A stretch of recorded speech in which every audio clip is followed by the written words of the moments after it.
Vous écoutez Retrouvailles forcées de Catherine Spencer. Narration de Mirail. Chapitre 6. En rentrant du bureau, Max trouva Gabriella encore toute humide de la douche qu'elle venait de prendre, simplement vêtue d'un peignoir vaporeux et d'une petite culotte de soie. Après s'être assuré que Zoltan et Maria les attendaient tranquillement en buvant un peu de sherry dans le salon, il ferma la porte de la chambre et entreprit de déshabiller la jeune femme pour l'entraîner avec lui dans la douche. « Nous allons être en retard, » protesta-t-elle mollement. « J'ai réservé pour 20 heures. Ils ne garderont pas notre table-ci. » Le reste se perdit dans ses gémissements de plaisir. Max aurait préféré prendre son temps mais très vite, l'impatience qui lui tenaillait le ventre depuis le matin le saisit de nouveau, le menant à la conclusion plus vite qu'il ne l'aurait voulu, le laissant hors d'haleine, assouvi, mais frustré. Voilà ce qui arrive quand on dort seul trop longtemps, souffla-t-il en pressant son front contre celui de Gabriella. Maintenant que tu m'as rappelé tout ce que je perdais depuis des mois, je ne peux même pas tenir assez longtemps pour te satisfaire. Ne dis pas ça, s'exclama-t-elle en effleurant ses lèvres. Tu as été fantastique. Si tu continues à me flatter de la sorte, je vais me sentir obligée de recommencer, et ce ne serait pas une bonne chose, car tu ne peux pas te permettre de sauter un repas. Viens plutôt ici. Je vais te frotter le dos. L'éponge à la main, il contempla le corps parfait de sa femme, fermant les yeux très vite, car sa chute de rein lui mettait en tête des idées qu'il valait mieux chasser tout de suite. Voilà qui est fait, annonça-t-il comme à regret. Je serais heureuse de te rendre l'appareil, si tu veux, proposa-t-elle nonchalamment avec une éillade coquine. Va de rétro. File t'habiller et va voir si tes parents n'ont pas fini la bouteille de sherry. Ayant passé l'âge de l'impatience, Zoltan et Maria attendaient tranquillement. Ils semblaient tout de même avoir beaucoup apprécié ce vin qui leur rappelait sûrement certains vieux tokai hongrois, car Max leur trouva les joues bien roses. À moins que ce ne fût d'avoir entendu Gabriella leur raconter leur réconciliation avec force détails. Prends garde à ne pas te montrer trop enthousiaste, la prévint-il doucement tandis qu'il attendait la voiture.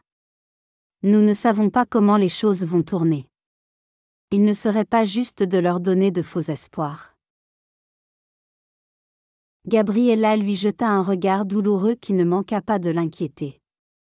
Bien sûr, sexuellement ils s'entendaient à merveille, mais cela avait toujours été le cas, même au pire moment.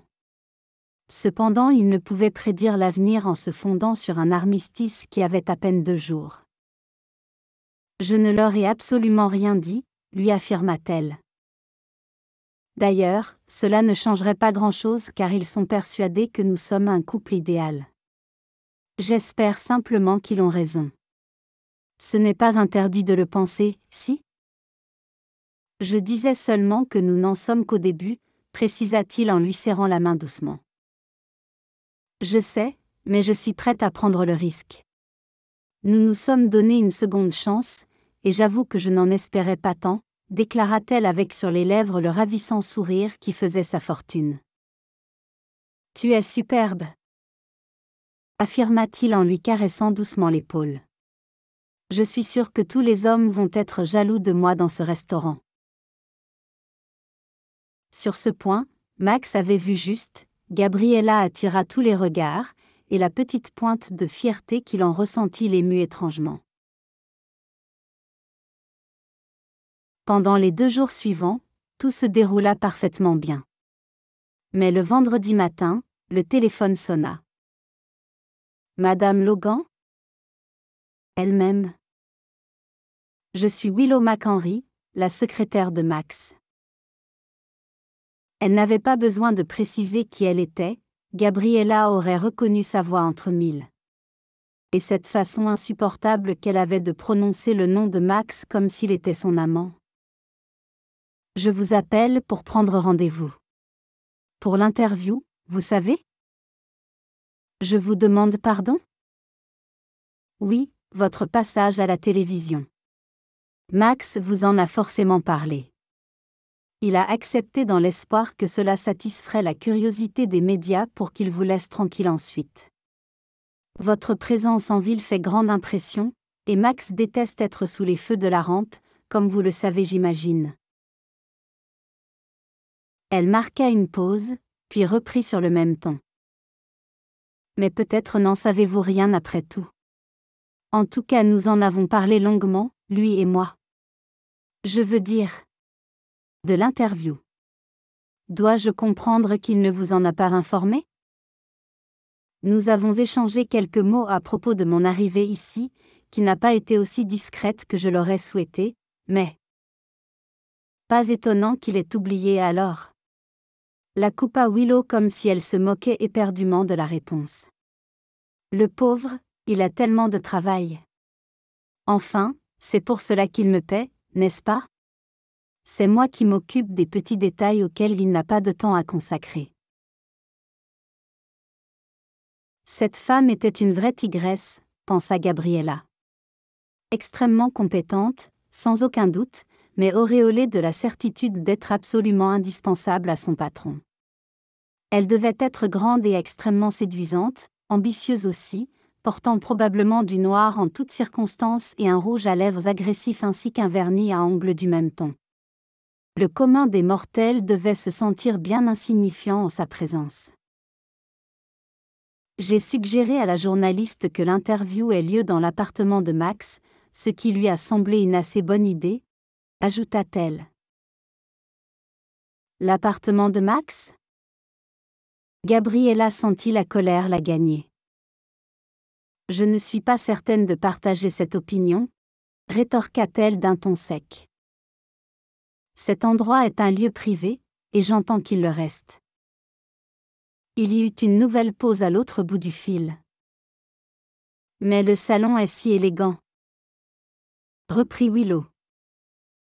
Jamais vous ne trouverez l'équivalent dans un studio de télévision, sans parler de la vue qui est proprement spectaculaire. Si c'est d'avoir à tout préparer qui vous préoccupe, ne vous faites aucun souci, je serai là avant que l'interview ne commence. Je prendrai soin de tout. Il vous suffira d'être ravissante, Madame Logan. Cela ne devrait pas vous poser de problème. Si vous le dites. Rétorqua Gabriella d'un air dégagé. Il faut que nous nous mettions d'accord sur une date. Que diriez-vous de mardi? Il faudra que je vérifie avec mon mari. Mes parents séjournent actuellement à Vancouver et il est possible que nous ayons déjà prévu quelque chose. Pour mardi, cela m'étonnerait, répliqua la secrétaire, redevenue professionnelle. Max s'envole pour le Nouveau-Mexique lundi et ne rentre que mercredi. D'ailleurs, pendant que j'y pense, je vous annonce que la Chambre de commerce organise un dîner de gala pour honorer ses membres les plus éminents, jeudi. Comme Max y participera, j'ai acheté des billets pour vos parents et pour vous. Mais revenons à notre interview. Nous disons donc mardi à 10h, cela vous convient-il? Cela vous laissera-t-il assez de temps pour vous préparer? Des idées de meurtre traversèrent comme un éclair l'esprit de Gabriella. Je pense que je devrais pouvoir y arriver, répondit-elle en serrant les dents. Je m'habille toute seule depuis quelques années déjà. Alors c'est parfait, conclut Willow sans relever la remarque. D'ailleurs, j'avais déjà pris le rendez-vous avec les gens de la télévision. Je serai là à 9h30. Après dîner, ce soir-là, Max suggéra à Gabriella d'aller se promener en amoureux sur la plage. J'apprécie la présence de tes parents bien sûr. Mais je pense qu'il est important que nous passions du temps ensemble tous les deux. Mais nous le sommes toutes les nuits. Je sais, mais si nous voulons être sérieux, il faut que nous nous mettions à l'épreuve ailleurs que dans un lit. Par exemple ce soir, pendant le dîner, j'ai eu l'impression que tu étais un peu préoccupée. Y a-t-il quelque chose qui ne va pas? Gabriella hésita longuement. Ton silence répond à ma question. Alors dis-moi, que se passe-t-il? Mais je n'ai pas dit un mot. Se défendit-elle. C'est inutile, je vois bien qu'il y a quelque chose qui te tracasse. C'est justement le genre de situation dont je parlais. Très bien, puisque tu insistes, ton assistante a appelé ce matin. Ah bon? S'étonna Max, soudain inquiet. Et que voulait-elle? Gabriella se demanda un instant si son imagination lui jouait des tours ou bien s'il avait l'air gêné. Elle le regarda quelques instants avant de répondre. Il semble que vous ayez décidé tous les deux que je devais accepter une interview pour la télévision. Ah! Ce n'est pas exactement ainsi que cela s'est passé, mais disons que pour l'essentiel, c'est exact. Ce que je ne comprends pas, c'est pourquoi tu t'es permis ce genre d'arrangement sans m'en parler d'abord. Mais ma chérie, tu sais déjà que tu fais la une des journaux depuis ton arrivée. Comme le téléphone de l'appartement est sur liste rouge, nous avons jusqu'à présent évité que les journalistes te harcèlent. Par contre, nous avons reçu un nombre incroyable d'appels au bureau, et comme tu l'imagines, nous n'avons pas que cela à faire. En effet, Gabriella imaginait parfaitement l'agacement de Willow McHenry. Et cette idée la réjouit quelque peu. Tout de même, j'aurais préféré que tu m'en touches un mot avant de donner le feu vert, insista-t-elle. Je suis ici pour des raisons privées et il n'est pas question que je parle de nous en public. Ne me dis pas que tu es nerveuse en face des caméras. Ce n'est pas cela, répondit Gabriella en se mordant la joue. C'est quoi alors? Dis-moi ce qui te gêne vraiment. Elle ne pouvait pas décemment lui avouer qu'elle ressentait une hostilité sourde pour cette Willow McHenry, ni qu'elle trouvait étrange et surtout gênant de savoir qu'elle semblait connaître leur appartement. Non, elle ne pouvait pas lui dire cela, la paix entre eux était trop neuve, trop précaire. Aussi préféra-t-elle rester en deçà de la vérité. Je n'aime pas que l'on me force la main. Je dois te dire que je trouve cette demoiselle McHenry un petit peu commandeuse, comme disent les petites filles. C'est vrai que parfois elle peut être étouffante. Mais je ne crois pas qu'il faille s'en offusquer. C'est une femme d'une efficacité redoutable, et elle fera en sorte que tout se passe bien, je peux te l'assurer. Redoutable, oui. C'était bien le mot, pensa Gabriella qui sentait que sa colère revenait. Pendant que nous y sommes, je la trouve également très protectrice à ton égard, lança-t-elle. J'ai eu l'impression qu'elle m'en voulait un peu d'être ici. C'est à peine si elle ne m'a pas dit que ma présence vous gênait dans votre travail. Sur ce point-là, elle a dépassé les bornes et je la rappellerai à l'ordre, tu peux me faire confiance. Cela ne se reproduira pas. Gabriella l'observa un instant sans rien dire. Il avait beau faire, elle sentait en lui une gêne diffuse, ce qui semblait confirmer l'impression qu'elle ne pouvait chasser de son esprit. Willow McHenry et la femme qui avait presque fait oublier son serment de fidélité à Max ne formaient qu'une seule et même personne. A-t-elle raison, Max? Reprit-elle d'une voix calme. Penses-tu toi aussi que je n'aurais pas dû venir? Crois-tu vraiment que j'aurais accepté d'essayer de reprendre la vie commune si c'était le cas? Ce n'était pas faux. Elle aurait dû s'en tenir là, mais quelques démons la poussaient à insister. Elle a l'air très sûre d'elle. Gabriella. Est-ce que tu as entendu ce que je viens de dire? Oui. Pourquoi ne pouvait-elle pas se taire? Après tout, même si Willow était bien l'autre femme, Max n'avait avoué que quelques baisers. Alors? À la bonne heure, s'écria-t-il. Cette réconciliation nous concerne toi et moi, et personne d'autre. Et si tu as des doutes? Je n'en ai plus. S'empressa-t-elle de répondre en prenant la main de Max pour l'embrasser. Je te fais confiance. J'espère bien. Mais l'incertitude avait déjà commencé à diffuser son poison dans les veines de Gabriella. Après avoir écourté leur promenade, ils rentrèrent à l'appartement, marchant côte à côte mais sans se tenir la main, perdus dans leurs pensées, comme deux étrangers. Ils ne firent pas l'amour cette nuit-là, mais dormirent l'un à côté de l'autre, sans se toucher. Max s'endormit le premier et elle regarda longuement sa poitrine se soulever au rythme de sa respiration dans le silence de la nuit. Elle dormit mal, hantée par des rêves affreusement dérangeants. Mais à son réveil, elle trouva Max serré contre elle, prêt à lui faire l'amour. Sans un mot, elle se retourna pour l'accueillir, mue par un désespoir sauvage et pathétique. « Tu m'as manqué » murmura-t-il à son oreille entre deux coups de reins impétueux. « Je ne veux plus jamais que tes peurs infondées nous déchirent de la sorte. » Quand Gabriella ouvrit la porte, à 9h30, le mardi, elle fut persuadée que sa visiteuse ne pouvait en aucune façon être Willow McHenry. La jeune femme qui la regardait en souriant était plutôt petite, assez replète et arborait une chevelure châtain sans effet particulier. Elle ne portait ni rouge à lèvres ni vernis à ongles tapageurs.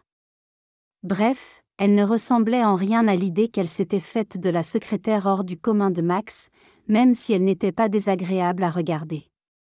Cela dit, elle semblait faire preuve d'une assurance peu commune. « Bonjour Madame Logan.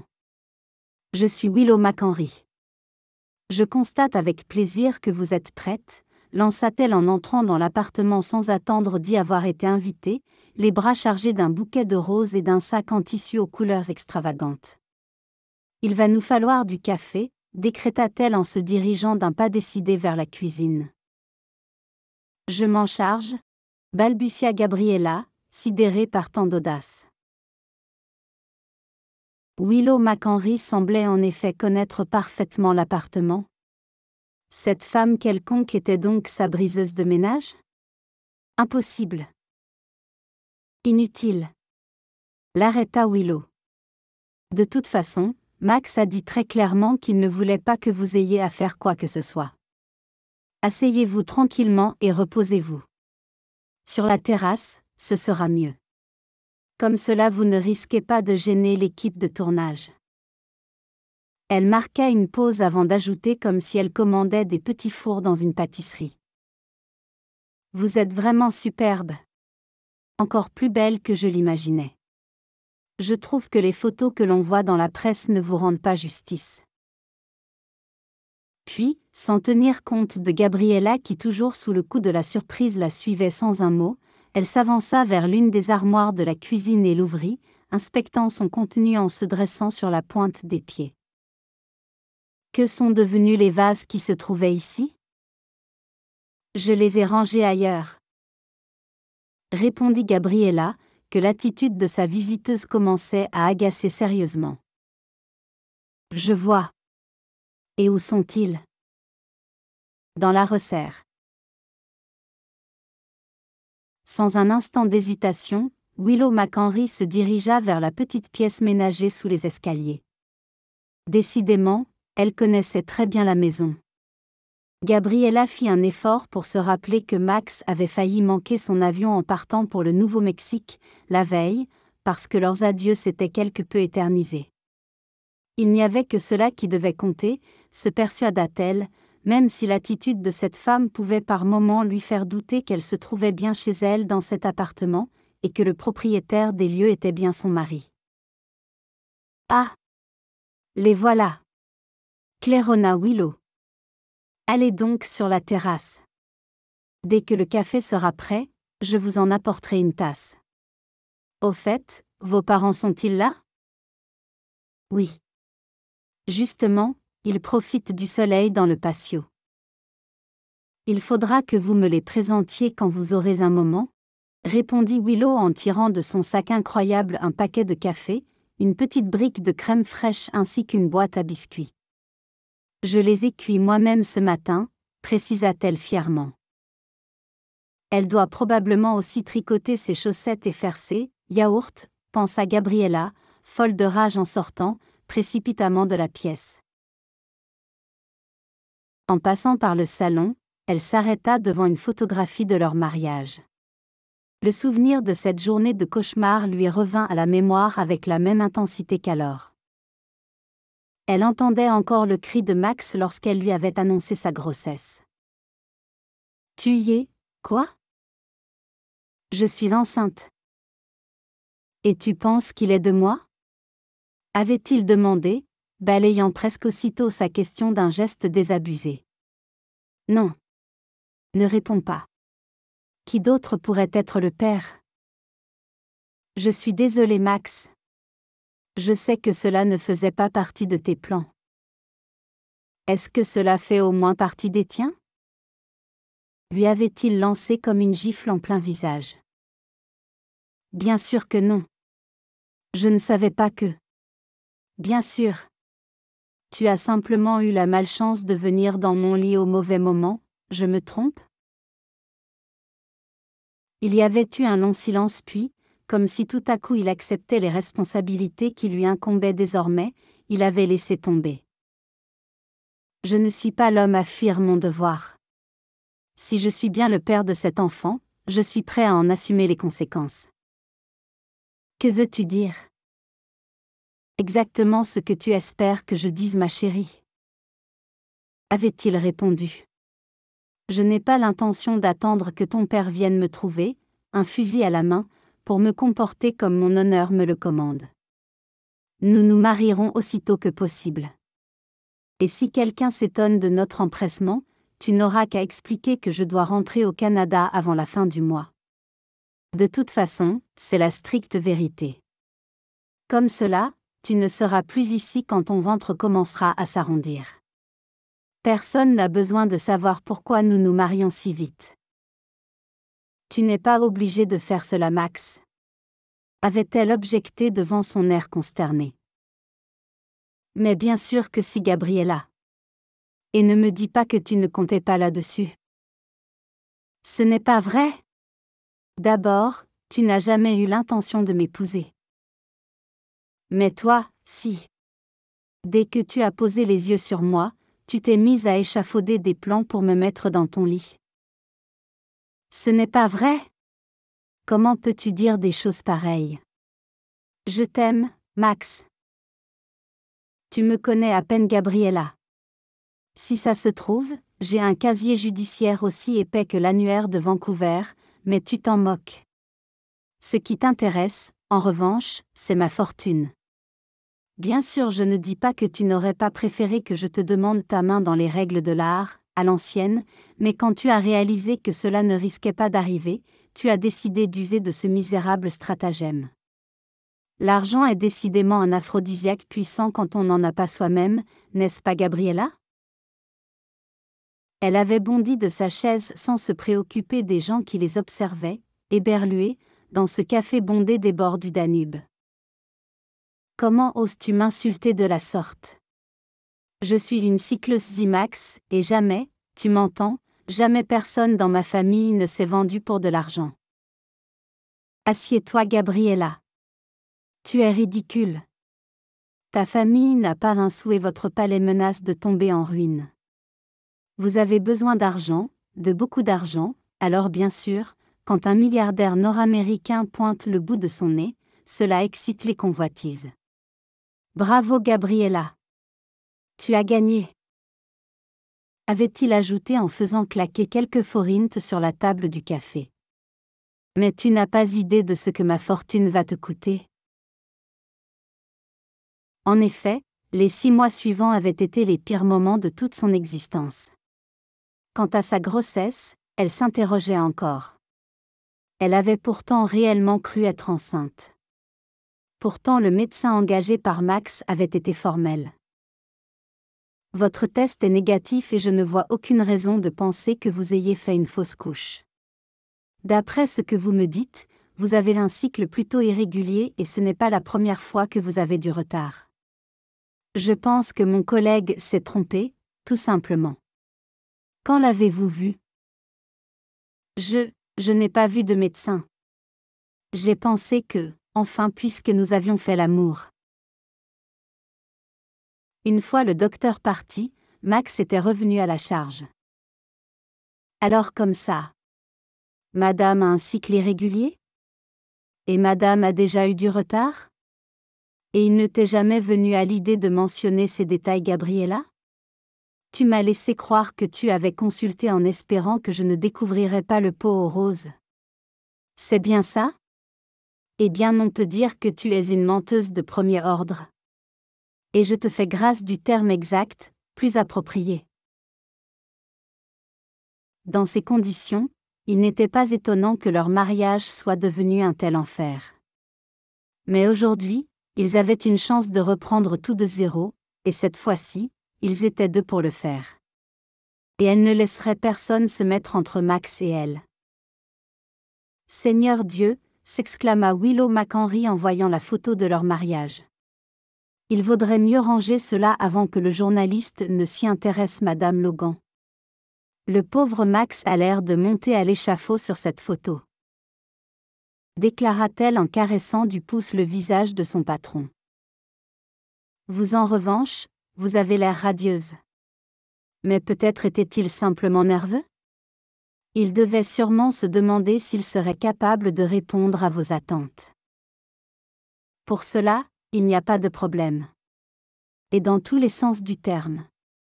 Je ne pourrais souhaiter meilleur mari. Vraiment? Répondit Willow en arborant son plus beau sourire. Gabriella allait répondre, mais la secrétaire ajouta en lui tapotant le bras d'un air entendu. Comme on dit, l'important c'est d'y croire, n'est-ce pas? Merci de nous avoir écoutés. N'oubliez pas d'aimer et de partager la vidéo. À bientôt.